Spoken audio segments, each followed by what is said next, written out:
চায়ের দেশ, মেঘের দেশ, বন বনানীর দেশ, টিলার দেশ, হাওরের দেশ শ্রীমঙ্গল। শ্রীমঙ্গল মৌলভীবাজার। আর হ্যাঁ, অপরূপ সৌন্দর্যের লীলাভূমি এই শ্রীমঙ্গল। ৩৮টি চা বাগান রয়েছে শ্রীমঙ্গল উপজেলায়। সবচেয়ে সুন্দর চা বাগান হচ্ছে নূরজাহান চা বাগান। পাহাড়ের কোলঘেঁষা সবুজময় শতবর্ষ চা বাগান যেন প্রকৃতির অনন্য রূপ। রাস্তাগুলো চলে গেছে সেতু হয়ে ছড়ার ওপর দিয়ে। সবুজ টিলার চা বাগান, সমতলের ধানি জমি, মাঝখানে রাস্তা, সব মিলিয়েই রীতিমতো দিশাহারা হয়ে পড়ি সৌন্দর্যে। অনেকটা সময় তাকিয়ে থাকতেই ভালো লাগে। কখনো হাঁটছি, আবার কখনো চা বাগানে চা তুলছি। এই নূরজাহান চা বাগান নাকি শ্রীমঙ্গলের সবচেয়ে বড় চা বাগানগুলোর মধ্যে একটি, এটা অনেকেই বলে। আমার কাছেও তাই মনে হয়েছে। আমার মতো কার কার চা পাতা তুলতে ভালো লাগে কমেন্টে জানাবেন।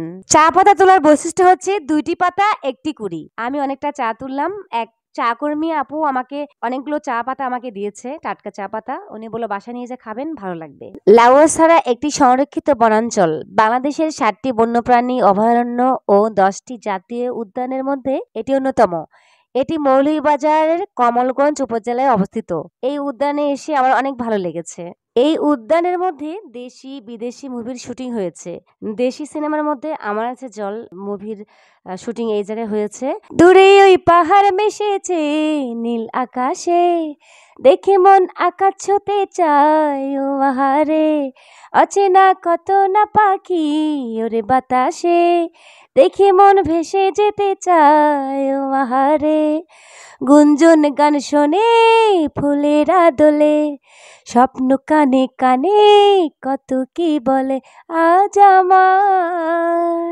এই পথ যদি না শেষ হয় তবে কেমন হতো তুমি বলো তো, যদি পৃথিবীটা স্বপ্নের দেশ হয় তবে কেমন হতো তুমি বলো তো।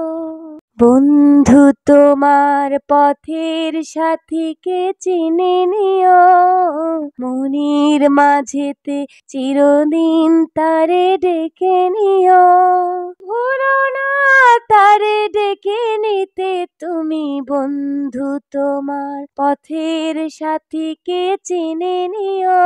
360 আউলিয়ার দেশ সিলেট। এখানে অনেকেই মাজার জিয়ারত করতে আসে। আসলে চাইতে হবে আল্লাহর কাছে, মাজারের কাছে নয়। মণিপুরি পাড়া, শ্রীমঙ্গলের রামনগর মণিপুরি পাড়াতে আসলাম শাড়ি কেনার জন্য। মণিপুরি শাড়ি কেনা হয়ে গেল। আজ এ পর্যন্তই। দেখা হবে, কথা হবে নেক্সট কোনো ব্লগে অথবা নেক্সট কোনো কমেন্টে। সে পর্যন্ত সবাই ভালো থাকবেন। আল্লাহ হাফিজ।